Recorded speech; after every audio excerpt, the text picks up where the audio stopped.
ഇന്ന് നമ്മൾ ഉണ്ടാക്കാൻ പോകുന്നത് ഒരു അടിപൊളി ജർമ്മൻ ബ്ലാക്ക് ഫോറസ്റ്റ് കേക്കിന്റെ റെസിപ്പിയാണ്. എളുപ്പത്തിൽ തയ്യാറാക്കാം. പിന്നെ ഈ ഒരു കേക്ക് ഉണ്ടാക്കാനായിട്ട് നമ്മൾ ഓവനോ ബീറ്ററോ ഒന്നും ഉപയോഗിച്ചിട്ടില്ല. മിക്സിയിലാണ് ഈ ഒരു കേക്ക് ഉണ്ടാക്കുന്നത്. അതുകൊണ്ട് തന്നെ എല്ലാവർക്കും ഉണ്ടാക്കാം. വളരെ സിമ്പിൾ ആയിട്ടുള്ള ഒരു റെസിപ്പിയാണ്. അപ്പോൾ നമുക്ക് ജർമ്മൻ ബ്ലാക്ക് ഫോറസ്റ്റ് കേക്ക് ഉണ്ടാക്കാം. അതിന് വേണ്ടിയിട്ട് ഒരു കപ്പ് മൈദ എടുക്കുകയാണ്. അതിലേക്ക് 1 ടീസ്പൂൺ ബേക്കിംഗ് പൗഡർ ഇട്ട് കൊടുക്കാം. 1/4 ടീസ്പൂൺ ബേക്കിംഗ് സോഡ, ഒരു നുള്ള് ഉപ്പ്. ഇനി ഇതിലേക്ക് 2 ടേബിൾ സ്പൂൺ കൊക്കോ പൗഡർ ചേർത്ത് കൊടുക്കാം. നന്നായിട്ടൊന്ന് ഇളക്കി ഒരു 3 പ്രാവശ്യം ഒന്ന് അരിച്ചെടുക്കാം. ഇനി നമുക്ക് ഒരു പാത്രത്തിലേക്ക് 2 table spoon dark compound great ചെയ്തതാണ് ഇട്ട് കൊടുക്കുന്നത്.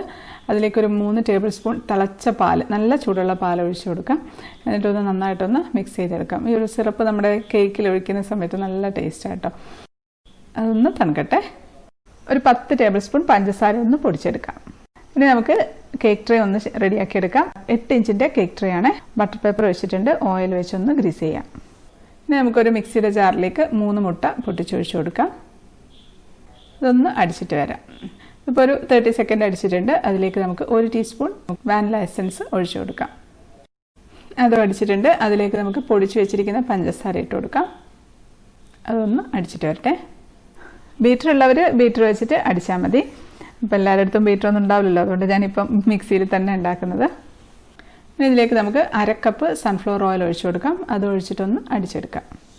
ഇനി ഇതിലേക്ക് നമുക്ക് മിക്സ് ചെയ്ത് വെച്ചിരിക്കുന്ന ചോക്ലേറ്റ് സിറപ്പില്ലേ, അത് ഒഴിച്ചു കൊടുക്കാം. തണുത്തതിന് ശേഷം മാത്രമേ ഒഴിക്കാവുള്ളേ. അതൊഴിച്ച് ഒന്ന് മിക്സ് ചെയ്തിട്ട് വരാം. ഇനി ഇതിലേക്ക് നമ്മൾ മിക്സ് ചെയ്ത് വെച്ചിരിക്കുന്ന ഡ്രൈ ഇൻഗ്രീഡിയൻസ്, മൈദയുടെ ഒക്കെ മിക്സില്ലേ, അതിട്ട് കൊടുക്കാം. അതിട്ടിട്ട് ഒന്ന് അടിച്ചാൽ മതി. മിക്സിയിലിട്ട് ഒരുപാട് സമയം അടിക്കരുത്. ഒരു പ്രസ് ബട്ടൺ വെച്ച് ഒരു 2-3 പ്രസ്, അത് മതി. ഇനി നമുക്ക് ബേക്ക് ചെയ്യുന്നതിൻ്റെ തൊട്ട് മുന്നേ ഒരു 1/2 ടീസ്പൂൺ വിനീഗർ ചേർത്ത് കൊടുക്കാം. വിനീഗർ ചേർത്തിട്ട് ആ പ്രസ് ബട്ടൺ വെച്ച് ഒരു 2-3 പ്രസ്, അത് മതി. ഇനി നമുക്ക് ഈ ബാറ്റർ ഗ്രീസ് ചെയ്ത് വെച്ചിരിക്കുന്ന ബേക്കിംഗ് ട്രേയിലേക്ക് ഒഴിച്ചു കൊടുക്കാം. എന്നിട്ട് നമുക്ക് ജസ്റ്റ് ഒന്ന് ടാപ്പ് ചെയ്ത് കൊടുക്കാം, എയർ ബബിൾസ് ഒക്കെ ഒന്ന് പോകാനായിട്ട്. ഇതായി ഇപ്പോൾ നമ്മുടെ ഓവൻ സെറ്റപ്പ് ഒരു 10 മിനിറ്റായിട്ട് പ്രീഹീറ്റ് ചെയ്തുകൊണ്ടിരിക്കുകയാണ്. ഇനി നമുക്ക് കേക്കിൻ്റെ ബാറ്റർ ഇതിലേക്ക് വെച്ച് കൊടുക്കാം. ഇത് നമുക്ക് അടച്ചു വെച്ച് ഒരു 30-35 മിനിറ്റ് ബേക്ക് ചെയ്തെടുക്കാം. ആ കേക്കിൻ്റെ സ്മെല്ല് വരുന്നുണ്ടോ എന്നൊന്ന് ശ്രദ്ധിച്ചാൽ മതി. ഇപ്പോൾ കറക്റ്റ് 30 മിനിറ്റ് ആയിട്ടുണ്ട്. കേക്കിൻ്റെ നല്ല സ്മെല്ല് വരുന്നുണ്ട്. നമുക്കൊന്ന് തുറന്ന് നോക്കാം. അപ്പോൾ ഞാനൊരു സ്ക്യൂർ വെച്ചൊന്ന് കുത്തി നോക്കുകയാണേ. അതപ്പോൾ കറക്റ്റായിട്ടായിട്ടുണ്ട്. സ്ക്യൂറിലൊന്നും പറ്റി പിടിച്ചിട്ടില്ല. നമുക്കെടുത്ത് തണുക്കാനായിട്ട് മാറ്റി വയ്ക്കാം. ഈ ഓവൻ സെറ്റപ്പിനെ പറ്റിയൊക്കെ അറിയാത്തവരുണ്ടെന്നുണ്ടെങ്കിൽ നമ്മുടെ ബേക്കിംഗ് ക്ലാസ്സിൽ ഈ കാര്യങ്ങളൊക്കെ പറഞ്ഞിട്ടുണ്ട് കേട്ടോ. അതൊക്കെ ഒന്ന് എടുത്ത് കണ്ടു നോക്കിയാൽ മതി. ഇനി നമുക്ക് ചെറി എടുക്കണം. ഈ ജർമ്മൻ ബ്ലാക്ക് ഫോറസ്റ്റ് കേക്ക് എന്ന് പറഞ്ഞാൽ അതിൽ ചെറിയും ചോക്ലേറ്റും ഒക്കെ റിച്ച് ആയിട്ടുള്ള ഒരു സ്പെഷ്യൽ കേക്കാണ്. അപ്പോൾ നമുക്ക് ചെറി എടുക്കാം. ചെറി ഞാനൊരു 20-25 എണ്ണമൊക്കെ എടുത്തിട്ടുണ്ട്. ഇത് മിക്സിയിലിട്ട് നന്നായിട്ടൊന്ന് ക്രഷ് ചെയ്തെടുക്കാം.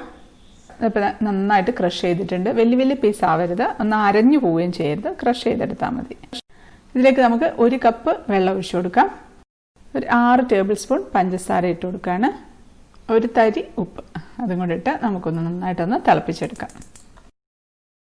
അപ്പോൾ ഇത് തിളച്ചിട്ടുണ്ട്. തിളച്ചതിന് ശേഷം 1 മിനിറ്റൊക്കെ ഒന്ന് സിമ്മിൽ വെച്ചൊന്ന് തിളപ്പിച്ചിട്ട് നമുക്ക് ഓഫാക്കി കൊടുക്കാം. കാരണം ആ ചെറിയൊക്കെ ഒന്ന് ഇരുന്ന് തിളയ്ക്കണം. തിളച്ചൊന്ന് സോഫ്റ്റ് ആവട്ടെ. 1-2 മിനിറ്റ് മതി. ഇപ്പോൾ ഞാൻ ഓഫാക്കാണ്. ഇനി നമുക്ക് ക്രീം ഒന്ന് വിപ്പ് ചെയ്തെടുക്കാം. 2 കപ്പ് വിപ്പിംഗ് ക്രീമാണ് കേട്ടോ എടുക്കുന്നത്. ഫിയോണേൻ്റെ വിപ്പിംഗ് ക്രീമാണ് എടുക്കുന്നത്. വിപ്പിംഗ് ക്രീം നമുക്ക് വിസ്ക് വെച്ചിട്ടോ ബീറ്റർ വെച്ചിട്ടോ നല്ല പെർഫെക്റ്റ് ആയിട്ട് തന്നെ സ്റ്റിഫാക്കി എടുക്കാൻ പറ്റും. അപ്പോൾ അത് ഞാൻ കാണിക്കുന്നില്ല. അറിയാത്തവരുണ്ടെന്നുണ്ടെങ്കിൽ അവർക്ക് ഞാനൊരു ബേക്കിംഗ് ക്ലാസ്സിൽ വീഡിയോ ഇട്ടിട്ടുണ്ട്. ആ വീഡിയോയുടെ ലിങ്ക് ഞാൻ താഴെ ഡിസ്ക്രിപ്ഷൻ ബോക്സിൽ ഇട്ടേക്കാം. നല്ല പെർഫെക്റ്റ് ആയിട്ട് തന്നെ വിപ്പ് ചെയ്തെടുക്കാൻ പറ്റും കേട്ടോ. അപ്പോൾ അറിയാത്തവരുണ്ടെങ്കിൽ അതൊന്ന് കണ്ടിട്ട് ചെയ്താൽ മതി. അപ്പോൾ നമ്മുടെ കേക്ക് നന്നായിട്ട് തണുത്തിട്ടുണ്ട്. നമുക്കൊന്ന് ഡിമോൾഡ് ചെയ്തെടുക്കാം. നല്ല പെർഫെക്റ്റ് ആയിട്ട് നല്ല ഹൈറ്റൊക്കെ വെച്ചിട്ടുള്ള ഒരു കേക്കാണ്. നല്ല സോഫ്റ്റ് ഉണ്ട് കേട്ടോ തൊട്ട് നോക്കുമ്പോൾ. അപ്പോൾ നമ്മൾ തിളപ്പിച്ച് വെച്ചിട്ടുള്ള ചെറിയുടെ സിറപ്പ് നന്നായിട്ട് തണുത്തിട്ടുണ്ട്. ഇതൊന്ന് അരിച്ചെടുക്കാം. ഇതാണ് നമ്മുടെ കേക്ക് സോക്ക് ചെയ്യാനുള്ള സിറപ്പ്. ഇനി നമുക്ക് കേക്കിൻ്റെ ഫില്ലിംഗ് ഒന്ന് റെഡിയാക്കാം. ഡയറി മിൽക്കാണ് ഫില്ലിംഗ് ആയിട്ട് വെക്കുന്നത്. ഡയറി മിൽക്ക് ഇല്ലെങ്കിൽ ഡാർക്ക് കോമ്പൗണ്ട് ജസ്റ്റ് ഒന്ന് ഗ്രേറ്റ് ചെയ്തിട്ട് ചെറിയ പീസസ് ആക്കി ഇട്ടാലും മതി. ഡയറി മിൽക്ക് ആകുമ്പം കുറച്ചും കൂടെ ഒരു ടേസ്റ്റി ആയിരിക്കും. അതിങ്ങനെ ചെറിയ ചെറിയ പീസസ് ആക്കി ഇട്ടിട്ടുണ്ട്. ഡയറി മിൽക്കിൻ്റെ ഒരു പകുതിയൊക്കെ എടുത്തിരുന്നാലും മതി. അപ്പോൾ നമ്മൾ ഫില്ലിംഗ് ആയിട്ട് ചോക്ലേറ്റ് മാത്രമല്ല കുറച്ച് ചെറിയും കൂടെ ക്രഷ് ചെയ്തിട്ടിടുന്നുണ്ട്. കാരണം നമ്മുടെ ഈ ഒരു ജർമ്മൻ ബ്ലാക്ക് ഫോറസ്റ്റ് കേക്ക് എന്ന് പറഞ്ഞാൽ ചെറിയും ചോക്ലേറ്റും ഒക്കെ നല്ല റിച്ച് ആയിട്ടുള്ള ഒരു കേക്കാണ്. ഒരു 10-15 ചെറി ഒന്ന് നമുക്ക് ജസ്റ്റ് ഒന്ന് ക്രഷ് ചെയ്തെടുക്കാം. ഒരുപാട് അങ്ങ് അരഞ്ഞു പോകണ്ട, എന്നാൽ അതേ സമയത്ത് ഒട്ടും അരയാതെ ഇരിക്കരുത്. ചെറുതായിട്ട് ചെറിയ ചെറിയ തരിയായിട്ട് നമ്മളിപ്പം ഈ കേക്ക് കഴിക്കുന്ന സമയത്ത് ഈ ഒരു ചെറിയ ചെറിയ അതിൻ്റെ ചെറിയ തരികൾ നമുക്കിങ്ങനെ കഴിക്കാൻ കിട്ടുമ്പം നല്ല ഒരു ടേസ്റ്റാണ്. ഇനി നമുക്കിതൊന്ന് 3 ലെയറായിട്ടൊന്ന് കട്ട് ചെയ്തെടുക്കാം. അപ്പോൾ നമ്മുടെ 3 ലെയറും കട്ട് ചെയ്ത് വെച്ചിട്ടുണ്ട്. ഇനി നമുക്ക് കേക്ക് നമ്മുടെ ചെറിയ സിറപ്പ് വെച്ച് സോക്ക് ചെയ്യാം. ഫസ്റ്റ് ലെവൽ സോക്കിംഗ് ആണ്. നമുക്കൊരു ടേൺ ടേബിളിൻ്റെ മുകളിലേക്ക് ഒരു കേക്കിൻ്റെ ബോർഡ് വെച്ചിട്ടുണ്ട്. കുറച്ച് ക്രീമാക്കി കൊടുക്കുന്നുണ്ട്. കേക്ക് ഇളകി പോകാതിരിക്കാൻ വേണ്ടിയാണ് അങ്ങനെ ചെയ്യുന്നത്. ഇനി നമുക്ക് ഏറ്റവും മുകളിലത്തെ ലെയർ ഏറ്റവും അടിയിലായിട്ട് വെച്ച് കൊടുക്കാം. ഇനി അതിലേക്കും നമുക്ക് സിറപ്പ് കുറച്ചുകൂടെ ഒഴിച്ചു കൊടുക്കാം. ഇനി നമുക്ക് ക്രീം തേച്ച് കൊടുക്കാം. ക്രീം ഒന്ന് എല്ലായിടത്തും ഒന്ന് സ്പ്രെഡ് ചെയ്തിട്ടുണ്ട്. ഇനി ഇതിലേക്ക് നമ്മുടെ ചെറിയ ഫില്ലിംഗ് ആണ് വെച്ച് കൊടുക്കുന്നത്. അതിൻ്റെ കൂടെ തന്നെ നമ്മൾ ക്രഷ് ചെയ്ത് വെച്ചിരിക്കുന്ന ചോക്ലേറ്റ് അതും ഇട്ട് കൊടുക്കാം. നമുക്ക് അടുത്ത ലെയർ വെച്ച് കൊടുക്കാം. അതുപോലെ തന്നെ കുറച്ചുകൂടി സിറപ്പ് ഒഴിച്ചിട്ടുണ്ട്. നമുക്ക് ക്രീം വെച്ച് കൊടുക്കാം. ക്രീം ഒന്ന് സ്പ്രെഡ് ചെയ്ത് കൊടുക്കാം. ഇനി അതിലേക്ക് നമ്മുടെ ചെറിയ ഫില്ലിങ്ങും ചോക്ലേറ്റും ഇട്ടിട്ടുണ്ട്. നമ്മുടെ ലാസ്റ്റ് ലെയർ വെച്ചിട്ടുണ്ട്. സിറപ്പ് ഒഴിക്കുകയാണ്. ക്രീം തേച്ച് കൊടുക്കാം. ഇപ്പം ഈ ജർമ്മൻ ബ്ലാക്ക് ഫോറസ്റ്റ് കേക്ക് പെട്ടെന്ന് ചെയ്യേണ്ടി വന്ന ഒരു കേക്കാട്ടോ. അതൊരു ആവശ്യത്തിന് വേണ്ടി ചെയ്തതാണ്. പക്ഷേ എന്താ പറയുക, വളരെ വിഷമകരമായ ഒരു കാര്യം നടന്നു നമ്മുടെ ഈ ജർമ്മൻ ബ്ലാക്ക് ഫോറസ്റ്റ് കേക്കുമായിട്ട് ബന്ധപ്പെട്ടിട്ട്. അത് ഞാൻ നാട്ടിൽ പോയതിൻ്റെ ഒരു വ്ളോഗ് എടുത്തിട്ടുണ്ട്. എഡിറ്റിംഗ് ഒന്നും തുടങ്ങിയിട്ടില്ല, അപ്പോൾ അതിനകത്ത് പറയാം. ഞങ്ങൾ വല്ലാതെ വിഷമിച്ച ഒരു കാര്യമായിരുന്നു അത്. നമുക്ക് സൈഡിലേക്ക് ഒന്ന് തേച്ച് കൊടുക്കാം. സൈഡിൽ തേച്ച് സ്ക്രേപ്പർ വെച്ച് ജസ്റ്റ് ഒന്ന് കറക്കി കൊടുത്താൽ മതി.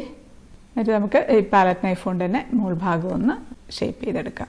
നമ്മുടെ ക്രീം നല്ല സ്റ്റിഫാണെന്നുണ്ടെങ്കിൽ നല്ല പെർഫെക്റ്റ് ആയിട്ട് തന്നെ നമുക്ക് ഷേപ്പ് ചെയ്തെടുക്കാൻ പറ്റും കേട്ടോ. ഇനി നമുക്കിത് കേക്ക് ഫ്രീസറിലേക്ക് വെച്ച് കൊടുക്കാം. ഒരു 2 മണിക്കൂറൊക്കെ ഒന്ന് ഫ്രീസറിൽ വെച്ച് നന്നായിട്ട് തണുപ്പിച്ചെടുക്കാം. തണുത്തതിന് ശേഷം മാത്രം ഗനാഷ് ഒഴിച്ചു കൊടുത്താൽ മതി.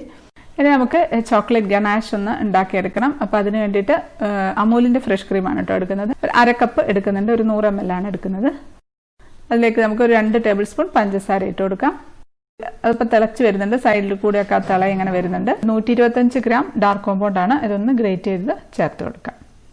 ഡാർക്ക് കോമ്പൗണ്ട് ഇട്ടിട്ട് തീ ഒന്നെങ്കിൽ തീരെ കുറച്ച് വെക്കുക, അല്ലാന്നുണ്ടെങ്കിൽ ഓഫാക്കിയിട്ടായാലും മതി. നന്നായിട്ടൊന്ന് ഇളക്കി കൊടുത്താൽ മതി. അപ്പോൾ നന്നായിട്ട് ആ ഡാർക്ക് കോമ്പൗണ്ട് അങ്ങ് മെൽറ്റായിട്ട് വന്നോളൂ. അപ്പോൾ എല്ലാം നന്നായിട്ട് മെൽറ്റായിട്ടുണ്ട്. ഇനി ഇതിലേക്ക് നമുക്ക് 1 ടേബിൾ സ്പൂൺ ബട്ടർ ചേർത്ത് കൊടുക്കാം. ബട്ടർ ചേർത്തിട്ട് ഒന്ന് നന്നായിട്ടൊന്ന് ഇളക്കിയെടുക്കാം. ബട്ടർ ചേർക്കുമ്പോൾ നല്ലൊരു ഗ്ലേസിങ് കിട്ടും കേട്ടോ. ഇനിയിപ്പോൾ ഫ്രഷ് ക്രീം എടുക്കണമെന്നില്ല, വിപ്പിംഗ് ക്രീം ആയാലും മതി. വിപ്പിംഗ് ക്രീം ആണെങ്കിൽ മധുരം ചേർക്കേണ്ട ആവശ്യമില്ല. അപ്പോൾ ഇതൊന്ന് തണുക്കാനായിട്ട് മാറ്റിയേക്കാം. ഒരുപാട് അങ്ങ് തണുക്കരുത്. ഇളം ചൂടോടുകൂടി നമുക്ക് കേക്കിൻ്റെ മുകളിലേക്ക് ഒഴിച്ചു കൊടുക്കാം. ഒരു ഫ്ലോയിങ് കൺസിസ്റ്റൻസിയിൽ വേണം ഒഴിക്കാനായിട്ട്. ഇതിപ്പം 2 മണിക്കൂറൊക്കെ ആയിട്ടുണ്ട്. നമ്മുടെ കേക്ക് നല്ല തണുത്തിട്ടാണ് ഇരിക്കുന്നത്. ഇനിയിപ്പോൾ ഞാൻ ഗനാഷ് ഒഴിച്ചിട്ടുണ്ട്. ഈ ഗനാഷ് അങ്ങ് ഒഴിച്ചാൽ മതി. നമ്മളിപ്പോൾ ചോക്ലേറ്റ് കേക്കിലൊക്കെ ചെയ്തില്ലേ, അതേപോലെ തന്നെ. അപ്പോൾ അതങ്ങ് ഒഴുകിപ്പോയിക്കോളും. ഇനി ഞാൻ സൈഡിൽ ഒരു ഡിസൈൻ ചെയ്ത് കൊടുക്കുകയാണ്. നമ്മളിപ്പോൾ സിക്സാക് ഷേപ്പിലുള്ള ആ സ്ക്രേപ്പർ വെച്ച് ഇങ്ങനെ മുകളിലോട്ടും താഴോട്ടും അങ്ങ് നമ്മുടെ കൈ അങ്ങ് മൂവ് ചെയ്യുക. എന്നിട്ട് പതുക്കെ നമ്മുടെ ടേൺ ടേബിൾ ഒന്ന് കറക്കി കൊടുക്കുക. ചെയ്യാൻ എളുപ്പമാണ് കേട്ടോ. പക്ഷേ നമുക്ക് ചെയ്യാനൊരു മടി ഉണ്ടാവും. കാരണം നമ്മൾ ഫിനിഷായി സൈഡൊക്കെ നല്ല ഫിനിഷായിരിക്കുന്ന കാണുമ്പോൾ നമുക്ക് ഇത് ചെയ്യാനൊരു മടി ഉണ്ടാവും. എന്നാലും ഇത് ഒരു പ്രത്യേക ഭംഗിയാണ് ഈ ഒരു ഡിസൈൻ. ഇഷ്ടമാണെങ്കിൽ ചെയ്യാം. ഇത് ഏകദേശം ആ ഗനാഷ് ഒന്ന് ഒലിച്ചു പോയതിന് ശേഷം ചെയ്താൽ മതി കേട്ടോ ഡിസൈൻ. അല്ലാന്നുണ്ടെങ്കിൽ ആ ഗനാഷ് പിന്നെയും ഒലിച്ചുകൊണ്ടിരിക്കും. ഇനി നമുക്കിതൊന്ന് ഇങ്ങനെ തന്നെ അങ്ങ് ഫ്രിഡ്ജിലേക്ക് വെക്കാം. അല്ലാന്നുണ്ടെങ്കിൽ പിന്നെയും പെട്ടെന്ന് അങ്ങ് ഒലിച്ച് വരും. ഫ്രിഡ്ജിൽ വെച്ച് കഴിഞ്ഞാൽ അതങ്ങ് സെറ്റ് ആയിക്കോളും. ഇനി നമുക്കിതിൻ്റെ മുകളിലൊരു ചെറിയൊരു ചോക്ലേറ്റ് ഡെക്കറേഷൻ എന്തെങ്കിലും ഒന്ന് ചെയ്ത് വെക്കണ്ടേ. അതിനുവേണ്ടി കുറച്ച് ഡാർക്ക് കോമ്പൗണ്ട് ഒന്ന് ഗ്രേറ്റ് ചെയ്തെടുത്തിട്ടുണ്ട്. ഒരുപാടൊന്നും വേണ്ട.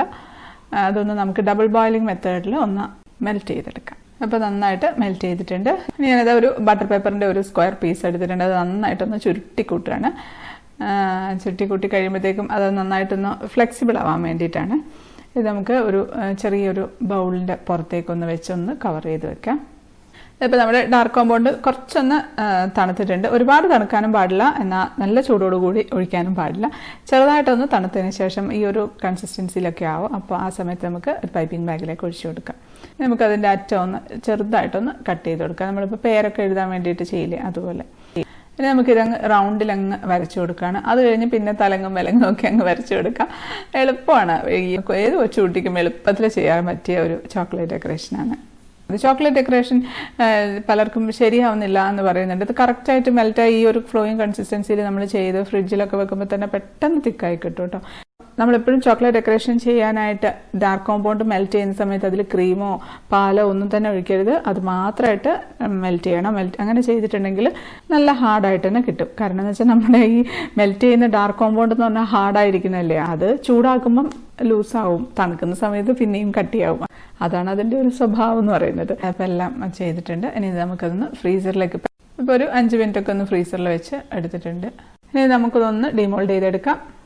ഇതങ്ങ് തിരിച്ച് പിടിച്ച് പതുക്കെ ആ ബട്ടർ പേപ്പർ അങ്ങ് നീക്കി കൊടുത്തിരുന്നാൽ മതി. അപ്പോൾ അതങ്ങ് ഇളകി വന്നോളും, പെട്ടെന്ന് തന്നെ ഇളകി വരും. ഇപ്പം നമ്മുടെ ചോക്ലേറ്റ് ബൗൾ റെഡി ആയിട്ടുണ്ട്. നെറ്റ് കൊണ്ടുള്ള ചോക്ലേറ്റ് ബൗള്. നമുക്ക് ഗോൾഡൻ പെയിൻറ്റ് വേണമെങ്കിൽ ചെയ്ത് കൊടുക്കാം കേട്ടോ, ചെയ്തില്ലെങ്കിലും കുഴപ്പമൊന്നുമില്ല. ഇപ്പം എൻ്റെ അടുത്ത് ഗോൾഡൻ പെയിൻറ്റ് ഉണ്ട്, അതുകൊണ്ട് ഞാൻ സൈഡിലായിട്ടൊന്ന് ചെയ്ത് കൊടുക്കുന്നുണ്ട്, അറ്റത്ത് മാത്രം. അപ്പോൾ ഒരു പ്രത്യേക ഭംഗിയാണ് കാണാനായിട്ട്. നമ്മൾ കേക്കിൻ്റെ മുകളിൽ വെക്കുന്ന സമയത്ത് സെപ്പറേറ്റ് ആയിട്ട് എടുത്ത് കാണിക്കും അത്. ഇതാ നമ്മുടെ ചോക്ലേറ്റ് കപ്പ് റെഡി ആയിട്ടുണ്ട്. നമുക്കിതിൻ്റെ മുകളിലേക്ക് വെച്ച് കൊടുക്കാം. അതിലേക്ക് ചെറിയാണ് ഇട്ട് കൊടുക്കുന്നത്. നമ്മുടെ ഇപ്പം എന്താ പറയുക, അകത്തൊക്കെ നല്ല റിച്ചായിട്ട് ചെറി ഫീൽ ചെയ്തിരിക്കുന്ന നമ്മുടെ ജർമ്മൻ ബ്ലാക്ക് ഫോറസ്റ്റ് കേക്കിൻ്റെ പുറത്തും കൂടെ ചെറി ഇരിക്കട്ടെ. ഒരു 3 എണ്ണം പുറത്തോട്ടും വീണെടുക്കട്ടെ. അപ്പോൾ ഇതാ നമ്മുടെ വളരെ സിമ്പിളായിട്ടുള്ള German black forest cake ready ആയിട്ടുണ്ട്. കാണാൻ എങ്ങനെയുണ്ട്? അടിപൊളിയല്ലേ? ഈ സൈഡിലുള്ള ഡിസൈൻ എങ്ങനെ വന്നു എന്ന് ഒറ്റ നോട്ടത്തിൽ മനസ്സിലാവില്ല കേട്ടോ. ഒരു പ്രത്യേക ഭംഗിയുണ്ട് ആ ഒരു ഡിസൈന്. ഇപ്പം ഞാൻ ഓരോ കേക്കിൻ്റെ റെസിപ്പി ഇടുമ്പോഴും ചിലർ ആവശ്യപ്പെട്ട കേക്കിൻ്റെ റെസിപ്പി അല്ലാന്നുണ്ടെങ്കിൽ പരിഭവമൊക്കെ പറയുന്നുണ്ട്. ഞാൻ ഉടനെ തന്നെ ഓരോന്നായിട്ട് ഇടാം. ഇത് ഒരുപാട് പേര് ആവശ്യപ്പെട്ടിട്ടുള്ള കേക്ക് തന്നെയാണ്. അപ്പോൾ ആവശ്യപ്പെട്ടിട്ടുള്ള എല്ലാവർക്കും വേണ്ടി ഈ ഒരു German black forest cake dedicate ചെയ്യാണ്. ഇനി നമുക്കിത് കട്ട് ചെയ്യാം. കട്ട് ചെയ്തു അങ്ങനെ എടുക്കാനേ, പ്ലേറ്റിലേക്ക് വെച്ച് കൊടുക്കാം. അതായപ്പോൾ നമ്മുടെ German black forest cherry chocolate filling ഒക്കെ ആയിട്ട് അങ്ങനെ ഇരിപ്പുണ്ട്. നമുക്ക് ടേസ്റ്റ് ചെയ്ത് നോക്കാം.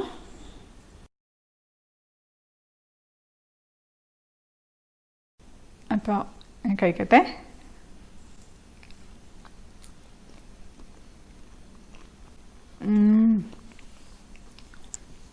എന്താ പറയുക, ചോക്ലേറ്റ് കേക്ക് ആണോ എന്ന് ചോദിച്ചാൽ അല്ല, ബ്ലാക്ക് ഫോറസ്റ്റ് കേക്ക് ആണോ എന്ന് ചോദിച്ചാൽ അല്ല. ഇതിൻ്റെ രണ്ടിൻ്റെ ഇടയ്ക്കുള്ള ജർമ്മൻ ബ്ലാക്ക് ഫോറസ്റ്റ് കേക്ക് നല്ല ടേസ്റ്റ് ഉണ്ട് കേട്ടോ. ആ ചെറിയ ഫീലിങ്ങും ചോക്ലേറ്റ് ഇങ്ങനെ ഇടയ്ക്ക് കടിക്കാൻ കിട്ടുന്നുണ്ട്. മൊത്തത്തിൽ നല്ല ടേസ്റ്റുള്ളൊരു കേക്കാണ്. തീർച്ചയായിട്ടും ഇഷ്ടപ്പെടും. കുട്ടികൾക്കൊക്കെ തീർച്ചയായിട്ടും ഇഷ്ടപ്പെടും. കുട്ടികൾക്ക് മാത്രമല്ല കേട്ടോ, മുതിർന്നവർക്കും ഇഷ്ടപ്പെടും. നല്ല ടേസ്റ്റ് ഉണ്ട്. അപ്പോൾ തീർച്ചയായിട്ടും ഉണ്ടാക്കി നോക്കണം. അപ്പോൾ വളരെ സിമ്പിളായിട്ടുള്ള ഈ ജർമ്മൻ ബ്ലാക്ക് ഫോറസ്റ്റ് കേക്ക് ഇഷ്ടപ്പെട്ടു എന്ന് വിശ്വസിക്കുകയാണ്. ഇഷ്ടപ്പെട്ട ലൈക്ക് ചെയ്യാനും കമൻറ്റ് ചെയ്യാനും ഷെയർ ചെയ്യാനും ഒന്നും മറക്കല്ലേ.